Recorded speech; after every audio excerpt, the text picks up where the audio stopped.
நம்ம இந்தியாவோட CATS warrior drone program, loyal விங்மேன் ப்ரோக்ராம்னு கூட இதை சொல்லுவாங்க. இது 2024 2025 இதோட ஃபர்ஸ்ட் ப்ரோட்டோடைப் ஆனது வெளியாகி இந்நேரத்துக்கு பறந்துருக்கணும். ஆனால் அதில் பல சிக்கல்கள் ஏற்பட்டுச்சு. ஆனால் அந்த சிக்கல்களை எல்லாம் தாண்டி இப்போ இந்துஸ்தான் ஏரோநாட்டிக்கல்ஸ் லிமிடெட் இவங்க இந்த ப்ரோக்ராம்கான காம்போசிட்ஸை டெஸ்ட் பண்ண ஆரம்பிச்சிருக்காங்க. அதே மாதிரி இந்தியாவோட ஒரு பிரைவேட் கம்பெனியான இந்த நியூ ஸ்பேஸ் கிட்ட இருந்து ஒரு முக்கியமான அறிவிப்பானது வந்திருக்கு. ஸ்வாம் ட்ரோன் டெக்னாலஜியில் இந்தியாவோட அடுத்த கட்டத்துக்கு நாங்கள் தயாராகிட்டோம், இந்தியாவுக்கான புது வகையான ட்ரோன்ஸை நாங்கள் தயாரிக்க ஆரம்பிச்சிட்டோம்னு சொல்லிட்டு ஒரு பெரிய அறிவிப்பு கொடுத்துருக்காங்க. இது எல்லாத்தையுமே இந்த வீடியோ டீட்டெயிலாக பார்த்துலாம். ஸோ வாங்க வீடியோக்குள்ளே போயிடலாம். நான் உங்கள் எல்லாருக்கே தமிழ் பொக்கிஷம் வழங்கும் டிபி ட்ரெண்டிங்ஸ்.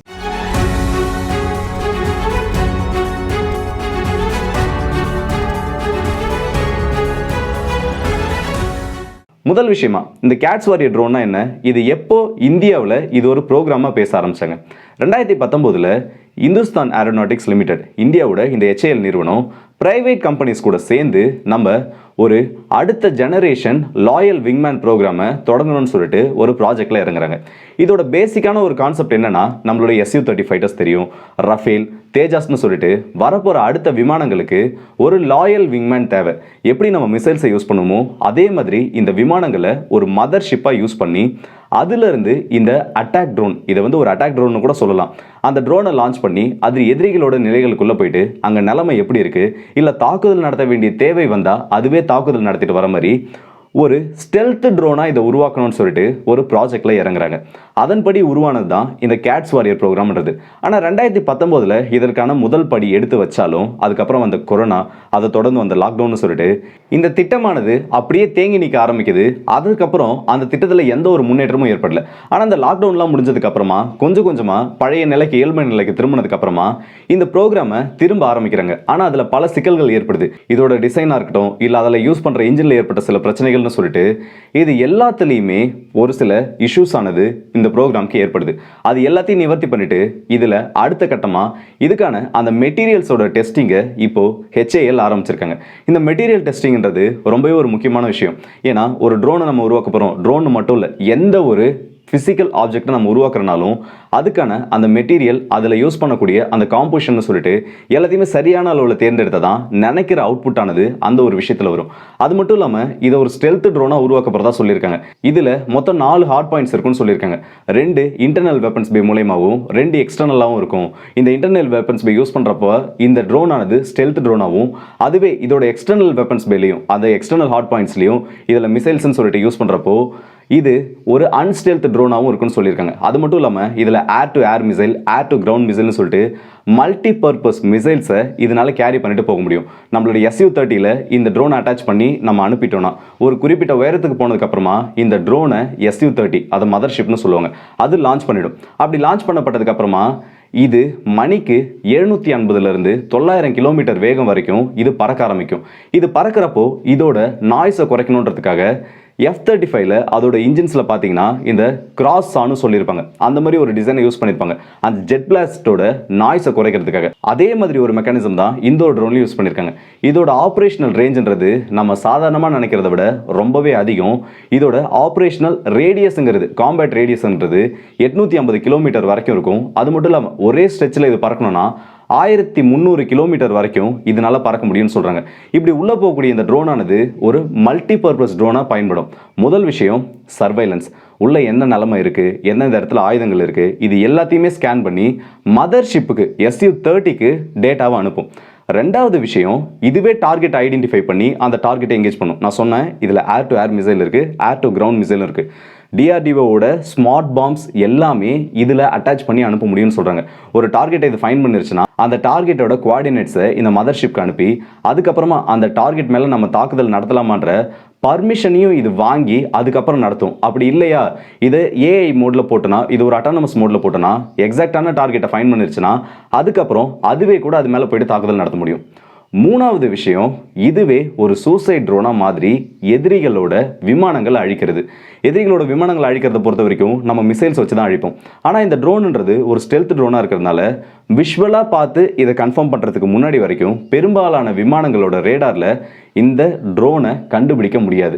இதோட சைஸும் சின்னது, அது மட்டும் இல்லாமல் இதோட ரேடார் கிராஸ் செக்ஷனும் சின்னதுன்றப்போ விஷுவலி கண்டுபிடிக்கிறதுக்கு முன்னாடி எதிரியோட விமானத்தை இது கண்டுபிடிச்சிருச்சுன்னா, ஐடென்டிஃபை பண்ணிருச்சுன்னா, அது மேலே போயிட்டு மோதி கூட இந்த ட்ரோனால அந்த டார்கெட்டை நியூட்ரலைஸ் பண்ண முடியும்னு சொல்றாங்க. இந்த 3 ஃபியூச்சர்ஸ்மே இந்த ட்ரோனுக்கு இருக்கிறது ரொம்ப ஒரு முக்கியமான விஷயம்.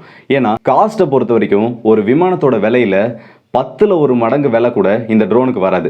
ஆனால் அதுவே விமானத்தை பொறுத்த வரைக்கும் ஒரு விமானம் உள்ளே போச்சு, அது லாஸ் ஆச்சுன்னா அதில் பைலட்டோட உயிருக்கும் பிரச்சனைகள் வரும். பைலட்டோட உயிர்ன்றது எத்தனை கோடி ரூபாய் கொடுத்தாலும் அதுக்கு ஈடாகாது. அப்படி இருக்க ஒரு நிலைமையில நம்ம இந்த மாதிரி ஒரு 4 ட்ரோனை உள்ள அனுப்பிச்சாலே போதும். ஒரு விமானம் எந்த அளவுக்கு வேலை செய்யணுமோ அந்த அளவுக்கு வேலைகளை இந்த ட்ரோனு ஈஸியாக செஞ்சுட்டு வரும். இப்போ நடந்துட்டு இருக்க இந்த ஷெடியூல் பற்றி பார்த்தோம்னா 2026 இதோட ஃபர்ஸ்ட் ப்ரோட்டோடைப் ஆனது வெளியில் பறக்கும்னு சொல்கிறாங்க. இந்த ஒரு ட்ரோன் ப்ரோக்ராம் மட்டும் வந்துருச்சுன்னா நம்மளோட விமானப்படைக்கு அது ஒரு பெரிய விஷயமா மாறிடும். ரெண்டாவது, இதே நியூ ஸ்பேஸ் நிறுவனத்துக்கிட்ட இருந்து இன்னொரு அறிவிப்பானது வந்திருக்கு. நாங்கள் unmanned ground vehicle UGV, unmanned surface vehicle USV இது ரெண்டுத்தையும் மாஸ் ப்ரொடக்ஷன் பண்ண போகிறோம்.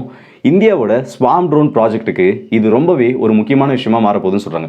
இந்த USV அன்மேன்டு சர்ஃபேஸ் வெஹிக்கிளை பொறுத்த வரைக்கும் இந்த ரஷ்யா உக்ரைன் போரில் இந்த நேவல் ட்ரோன்ஸ்னு சொல்லக்கூடிய நேவல் சர்ஃபேஸ் போட்ஸை யூஸ் பண்ணி ரஷ்யாவோட கடற்படைக்கு உக்ரைனால் எந்த அளவுக்கு இழப்புகளை ஏற்படுத்த முடிச்சுன்றதை நம்ம கண்ணால் பார்த்துருக்கோம். ஏன்னா பல பில்லியன் டாலர் மதிப்பிலான கப்பல்களை கூட இந்த ஒரு சின்ன ட்ரோன், ஒரே ஒரு அன்மேன்டு ட்ரோன் போயிட்டு மோதி அதை டேமேஜ் பண்ணி அதுக்கப்புறம் நடந்த சீரியஸ் எக்ஸ்ப்ளோஷன் சொல்லிட்டு அந்த கப்பலை மூழ்கடிக்கிற அளவுக்கு ரொம்பவே டெட்லியாக இருக்குது. இந்த ப்ரோக்ராமை இப்போ நம்ம கையில் எடுத்துருக்கிறது நமக்கு கிடச்சிருக்க ஒரு முக்கியமான வாய்ப்பு. நம்ம இந்தியாவை பொறுத்த வரைக்கும் ப்ரைவேட் கம்பெனிஸாக இருக்கட்டும், இல்லை நம்மளோட ஸ்டேட் ஓன்டு கம்பெனிஸாக இருக்கட்டும், இவங்க எல்லாமே இந்த ப்ராஜெக்டில் இப்போ அதிகமாக ஈடுபட்டு இருக்காங்க. ஒரு சில 1000 ரூபாய் மதிப்பிலான ட்ரோன்ஸை வச்சு அவ்வளோ பெரிய ஆசட்ஸ் அடிக்கிறதுன்றது இப்போ மாடர்ன் வார்ஃபேரில் ரொம்ப ஒரு சாதாரணமான விஷயமா மாறிடுச்சு. அதுலேயும் இந்த ட்ரோன்ஸ் எல்லாமே இந்த அன்மேன்டு சர்ஃபேஸ் வெஹிக்கிள்ஸால் மிலிட்ரி பர்பஸ்க்கு மட்டும்தான் யூஸ் ஆக முடியும். வேற எதுக்கும் பெருசாக யூஸ் பண்ண முடியாது ரெகனைசன்ஸ் மிஷனுக்குலாம். ஆனால் இந்த அன்மேன்டு கிரவுண்ட் வெஹிக்கிள்னு சொல்லக்கூடிய ஆள் இல்லா ரோபோக்களால் பல வேலைகளில் ஈடுபட முடியும். அது சிவிலியன் பர்பஸ்க்காக இருக்கட்டும், இல்லை ஏதாச்சும் ஒரு முக்கியமான இடத்துல ஒரு ஃபயர் ஆக்சிடென்ட் அதை போய்ட்டு தடுக்கணும், இல்லை உள்ளே சிக்கியிருக்கவங்களும் மீட்கணும்னு சொல்லிட்டு நிறைய வகையில் இந்த ட்ரோனானது உதவ போகுது. இதை நம்ம ரஷ்யா உக்ரைன் போர்லேயே பார்த்துருப்போம். ரஷ்யா ஒரு அன்மேன்டு வெஹிக்கிளை சப்ளைக்காக இதே மாதிரி ஒரு ரோபோவை உள்ள அனுப்பி அவங்களுக்கான சப்ளைஸை கொடுத்தாங்கன்னு சொல்லிட்டு இப்போ அதோட அடுத்த கட்டமாக இல்லை அதை விட ஒரு படி மேலே இருக்க ஒரு விஷயமா தான் இதை நம்ம பார்த்தாகணும். இது ஒரு மல்டி பர்பஸ் ட்ரோனாக மாறிட்டு இருக்கு. இந்த ஸ்வாம் ட்ரோன் டெக்னாலஜி, இந்த ஸ்வாம் ட்ரோன் கான்செப்ட்ன்றது இப்போ உலக அளவில் ரொம்பவே பிரபலம் அடைஞ்சிட்டு வருது. ஏன்னா இதுக்கு எதிராக எந்த ஒரு ஏர் டிஃபென்ஸ் சிஸ்டமாலையும் பெருசாக வேலை செய்ய முடியல. நம்மளோட டிஃபென்ஸ்க்கு நம்ம ஒரு ஏர் டிஃபென்ஸ் சிஸ்டம் வாங்கி வச்சிருக்கோன்னா ஒரு 100 ட்ரோன் 150 ட்ரோன் உள்ள வரப்போ அதை நம்மளால தடுக்க முடியல. இஸ்ரேலோட நிலைமையெல்லாம் நீங்க பாத்துருந்தீங்கனாலே தெரிஞ்சிருக்கும். உள்ள ஒரு 300 ப்ரொஜெக்டைல்ஸ் வந்தப்போ ட்ரோன்ஸ் பாலிஸ்டிக் மிசைல்னு சொல்லிட்டு அது அமெரிக்கா, UK, ஜார்டன், இஸ்ரேல்னு சொல்லிட்டு இத்தனை நாடுகள் சேர்ந்து தான் அதில் ஓரளவுக்கு முறியடிச்சாங்க.